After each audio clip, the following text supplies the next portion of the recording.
ज्यादा महत्वपूर्ण मुझे लगता है।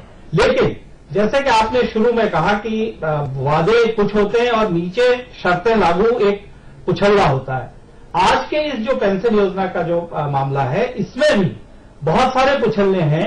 40 लाख लोग इससे लाभान्वित होंगे ये कहा जा रहा है। उनको वर्गों में बांटा गया है, जिसमें 30% दलित होंगे, जनजाति, अनुसूचित जाति जनजाति के होंगे, 25% अल्पसंख्यक होंगे और 45% जो है वो सामान्य और बैकवर्ड होंगे।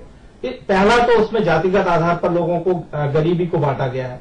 दूसरा, इतनी सारी उसमें शर्तें हैं, इतने सारे प्रतिबंध हैं कि फलानी योजना से लाभान्वित होते हैं तो लागू नहीं होंगे, एक्स से लागू होते हैं तो वाई नहीं होंगे, वाई से नहीं है तो जेड नहीं होंगे। तो इससे निचले स्तर पर लाभ लोगों को होगा तो भ्रम भी पैदा होगा और ग्रामीण स्तर पर मुझे लगता है असंतोष भी बढ़ेगा। एक बहुत अच्छी बात इस योजना की है कि इसमें शिक्षा और स्वास्थ्य को साथ में जोड़ा गया है। जिन लोगों को फायदा होगा उनके बच्चों को अनिवार्य रूप से स्कूलों में जाना होगा, उनके प्रौढ़ों को प्रौढ़ शिक्षा में उनको उससे लाभ लेना होगा, उनके स्वास्थ्य की नियमित जांच होगी। ये चीजें व्यापक असर डालेंगी। लेकिन फिर कुल मिलाकर बात वही आती है कि जो शर्तें लागू हैं, जो प्रतिबंध लागू हैं, वो जितने लोगों को संतुष्टि देंगे उससे ज्यादा लोगों को असंतोष देंगे। तो मुझे लगता है कि ये बड़ा पैंच है जो बिल्कुल जो एक साफ बात होनी चाहिए कि हम दे रहे हैं, ऐसे दे रहे हैं, वैसा इसमें नहीं है। और फिर कुल मिलाकर ये जो इसका आखिरी जो इसका जो लाभ लेने की बात है वो वही है कि जो मेरा वोट बैंक वो लाभान्वित हो, इससे अलावा कुछ नहीं। देखिए, मैं तो मानता हूं अगर ओंकार जी, अगर कांग्रेस के बड़े मंत्री, अगर कांग्रेस के बड़े मंत्री ये कह सकते हैं अपनी योजनाओं को लेकर कि ये गेम चेंजर योजना लाया हूं, तो ये हक समाजवादी पहले से भारत सरकार मैं उसको तो दूंगा। वो लोग भी राजनीति करने आए, राजनीतिक दल बनाए हैं, वो कोई परमार्थी निकेतन में संन्यास थोड़ी ले लिए। नहीं, पहले भी सरकार ने पहले पेंशन योजना बना रखी है, लेकिन जमीन पर ऐसा है जी, बिल्कुल ठीक आप कहते हैं, जमीन पर योजनाएं दिखनी चाहिए और आप भी ये महसूस करते। चले, बिल्कुल चर्चा को लगातार जारी रखेंगे और लगातार जो सवाल उठ रहे हैं कि आखिर सरकार की मंशा, नीयत क्या है। नीयत तो बिल्कुल साफ है, लेकिन लोगों को शायद अब यही लग रहा है कि देर आए लेकिन दुरुस्त आए। कम से कम जो घोषणाएं की हैं वो अमल में आए, लोगों को उसका फायदा भी पहुंचे। शिवाकांत ओझा जी हमारे साथ जुड़े थे, बहुत बहुत शुक्रिया शिवाकांत ओझा जी हमारे साथ जुड़ने के लिए। बाकी सभी मेहमान हमारे साथ लगातार जुड़े हुए हैं। यहां पर वक्त एक छोटे ब्रेक का है, ब्रेक के बाद भी चर्चा लगातार जारी। आने वाला है चुनाव का त्योहार, तभी तो फिदा हुए सरकार। लोकसभा चुनाव से पहले तोहफों की बौछार, लोक लुभावन हुए सरकार।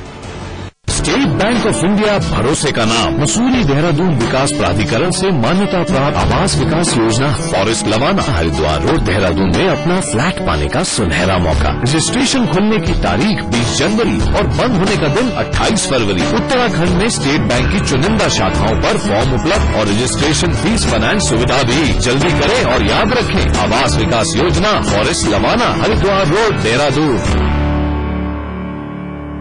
प्रदेश के विकास में युवा बने भागीदार, पाएं उचित प्रशिक्षण और रोजगार। अगर आपकी उम्र 14 से 35 साल के बीच है तो उत्तर प्रदेश सरकार के कौशल विकास कार्यक्रम अंतर्गत आप पा सकते हैं निःशुल्क रोजगारोन्मुख व्यवसायिक कौशल से जुड़ा प्रशिक्षण। सरकारी और निजी प्रशिक्षण प्रदाताओं द्वारा चलाए जाने वाले स्किलिंग प्रोग्राम में पाठ्यक्रम चुनने की आजादी तथा प्रमाण पत्र दिलाए जाने की व्यवस्था है। रोजगार से जुड़ने हेतु सहायता भी उपलब्ध कराई जाएगी। रजिस्ट्रेशन और अधिक जानकारी के लिए नजदीकी जन सेवा केंद्र से संपर्क करें। अब मिलेगा हर हुनरमंद को काम। सूचना एवं जनसंपर्क विभाग उत्तर प्रदेश द्वारा जनहित में जारी। विराज कंस्ट्रक्शन प्रस्तुत करते हैं आपके शहर लखनऊ में फैजाबाद रोड पर संपूर्ण आवासीय योजना DVG ग्रीन सिटी। मात्र 20% जमा करके पाए अपने सपनों का घर। आज ही संपर्क करें 0522 309 3500।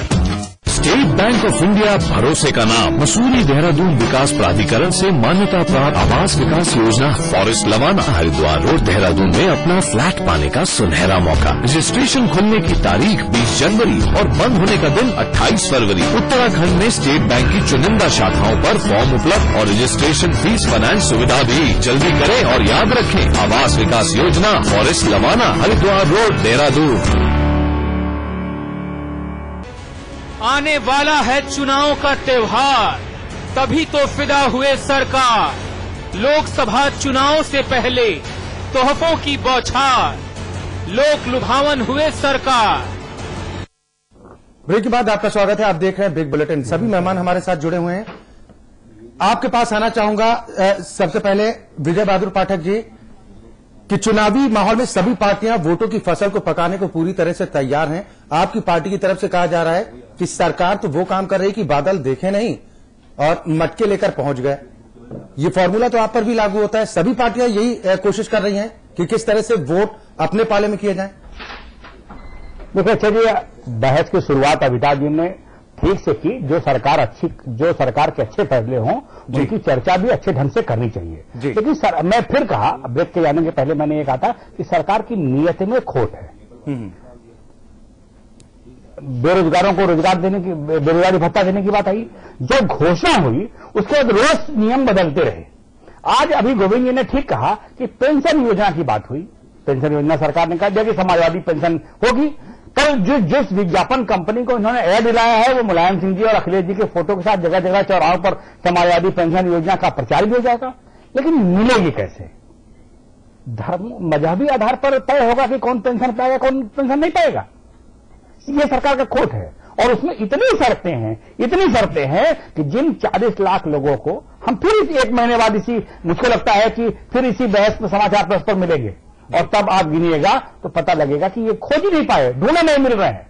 सरकार ने कहा कंबल देंगे, 31 जनवरी तक कंबल बचना था, खरीदी नहीं तो बटा कहां से? तमाम ऐसी कंपनियां हो गई जो कंपनियां बंद है। जाड़ा तय है ना कि नवंबर से लेकर जनवरी फरवरी तक जाड़ा पड़ेगा। सरकार ने 2 साल पहले कहा था कि हम धोती देंगे, कंबल देंगे। क्यों नहीं खरीद हुई भाई? सरकार योजना बनाए, जो अच्छी योजनाएं हैं। केवल हम विपक्ष में हैं इसलिए सरकार की केवल आलोचना करेंगे, ये हमारा ध्येय नहीं है। लेकिन नीति है उस पर लगता है। एक बात मैं कहूं, फिर ओंकार जी के पास जाएंगे।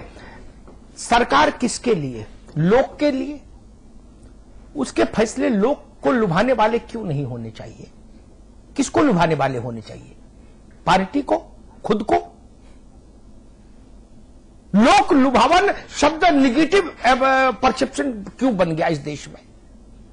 जैसे 70 के दशक तक, 80 के दशक तक एक धारणा बनी रही जब तक नरसिंह राव नहीं आए इस देश में कि जो बिजनेस कर रहा है वो गलत है, वो चोरी चपारी कर रहा है।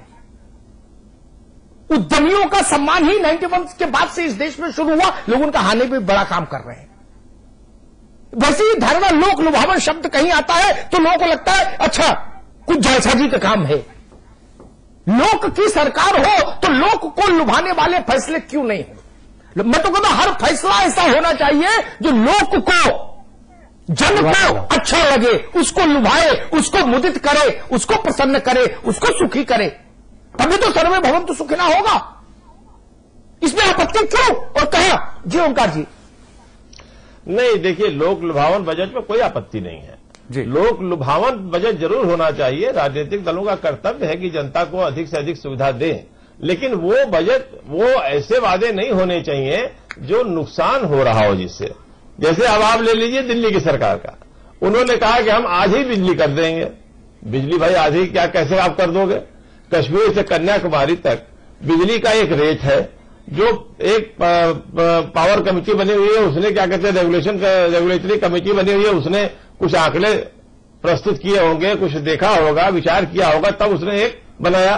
किसी स्टेट में 1 रुपया ज्यादा है, किसी में 1 रुपया कम है। इसी स्टाइल से पूरे देश भर के अंदर बिजली की व्यवस्था है। अब आपने कहा हम 50% कम कर देंगे। अब 50% जब कम करने की बात हुई तो आपने सब्सिडी दे दी। अब सब्सिडी जो दे दी तो वो किसी बजट से आपने निकाल के दी। अगर वो सब्सिडी आप न देते तो आप विकास में उसको लगाते, किसी और चीज में लगाते।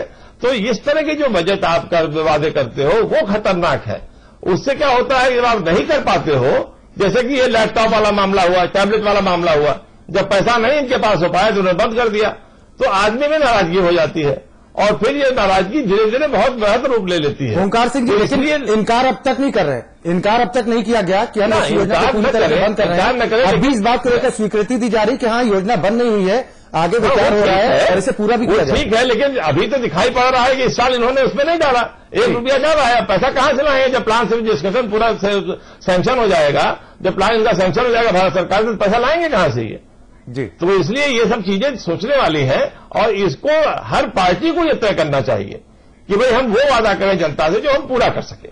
मैनिफेस्टो या तो बहुत आवश्यक हो, जैसे इन्होंने शिक्षा मित्रों को, जैसे इन्होंने शिक्षा मित्रों का क्या कहते हैं वो किया, रेगुलेशन उनका कर दिया, वो ठीक है कि उनके स्थायित्व कर दिया, उनको नौकरी मिल गई, सब कुछ है। लेकिन पेंशन योजना जो लगा रहे हैं, अभी पेंशन योजना तो खाली इसलिए कि हमने वादा किया है, हमें इसको पूरा करना है। भारत सरकार ने ऑलरेडी पेंशन योजना लागू कर रखी है।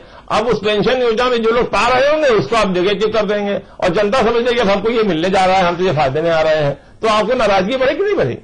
भोजन सुरक्षा गारंटी का अधिकार जो है वो हमने दिया भारत सरकार ने, और भारत सरकार ने जब दिया तो आपको उसको कायदे से लागू करना चाहिए। भाई तो इसमें क्या बुराई है? अलग समाजवादी पेंशन योजना दी जाती है ओंकार सिंह जी, तो बुराई नहीं है, कोई बुराई नहीं है। बुराई वो उसकी हो रही है कि जो उन्होंने योजना बनाई है उसमें जो इतने नियम लगा दिए हैं, तो जैसे जो आदमी आज समझ रहा है कि हमको मिल रहा है, कल को समझेगा नहीं मिलेगा तो उसकी कितनी परेशानी होगी।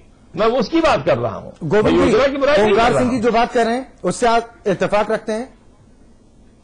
नहीं, कुछ हद तक वो बात बिल्कुल सही है, क्योंकि जो असल मुद्दा है वो मुद्दा ये है कि आप लोगों को दे क्या रहे हैं और कैसे दे रहे हैं। अखिलेश सरकार जब उत्तर प्रदेश में आई थी तो ये माना गया था कि ये एक युवा समाजवादी सरकार है और इसका पूरा तरीका, पूरा कामकाज बिल्कुल नई तरह का होगा। तमाम चाहे मीडिया विश्लेषक हों, चाहे वैसे सामाजिक विश्लेषक हों, चाहे आर्थिक विश्लेषक हों, तमाम लोगों ने ये कहा था कि उत्तर प्रदेश को एक नए युग में ये सरकार ले जाएगी और उत्तर प्रदेश का औद्योगिकरण तेज होगा। उत्तर प्रदेश में जो तकनीकी रूप से और खासतौर पर आईटी सेक्टर का बोलबाला होगा। लेकिन अब 2 साल पूरे होते हुए अगर हम देखें तो ऐसा लगता है कि सरकार जो पुराना समाजवादी चेहरा था उसी चेहरे को किसी तरह से उसमें मेकअप करके वो ठीक ठाक दिखता रहे, इसकी कोशिश में जुटी है। इस तरह की जो भी योजनाएं हैं, आप चाहे बेरोजगारी भत्ता दें, चाहे आप ये जो समाजवादी पेंशन योजना है ये दें, या और भी इस तरह की जो योजनाएं हैं, क्या ये एक तरह की रिश्वत नहीं है? केंद्र सरकार जिसको गेम चेंजर स्कीम कहती है, क्या वो एक तरह की रिश्वत नहीं है? क्या आप चुनावों के ठीक पहले आप अगर कांग्रेस ये कहती है कि हमने 60 साल में इस देश के 80% लोगों को भरपेट भोजन नहीं मिलता और हम उनको भोजन देने के लिए इतनी बड़ी योजना लाए, अब इस देश का कोई आदमी भूखा नहीं रहेगा, तो क्या ये कांग्रेस के 60 साल या 55 या 50 साल के जो पूरा राजकाज है उस पर तमाचा नहीं है? क्या इसकी जवाबदेही उन सरकारों की नहीं बनती कि आखिर आज भी लोग भूखा रहने पर मजबूर क्यों हैं? जो एक संतुलित विकास है, उत्तर प्रदेश की सरकार से भी अपेक्षा ये थी कि एक संतुलित विकास की दिशा में ये उत्तर प्रदेश को आगे ले जाएगी। लेकिन चाहे वो लॉ एंड ऑर्डर जैसी जो मूलभूत समस्या है, चाहे उसका मामला हो, चाहे बिजली का मामला हो, चाहे एक औद्योगिक माहौल बनाने का मामला हो, उस मामले में सरकार कभी ठीक काम करती नहीं दिखाई। मुझे एक बात लगती है, इसमें एक साथ जिस दिन पूरे सभी राजनीतिक दल पहल करेंगे उसी दिन इस दिशा में कुछ हो सकता है, अन्यथा कभी नहीं होगा 1000 साल तक। अगर तमिलनाडु में कोई 2 ग्राम सोने का ऑफर देकर चुनाव जीत लेता है तो उत्तर प्रदेश वाले के मन में हुक क्यों नहीं उठेगी? राजनेता के उठनी उठेगी ना, वो भी राजनीति करने आए हैं। उनने चिदंबरम मोदी जी महाराज के यहाँ संन्यास तो लिया नहीं, न तो अमित शाह ने संन्यास लिया, न राहुल जी ने संन्यास लिया, न मुलायम सिंह जी ने संन्यास लिया, न मायावती जी ने लिया। ठीक है ना, दिक्कत वहां पर है।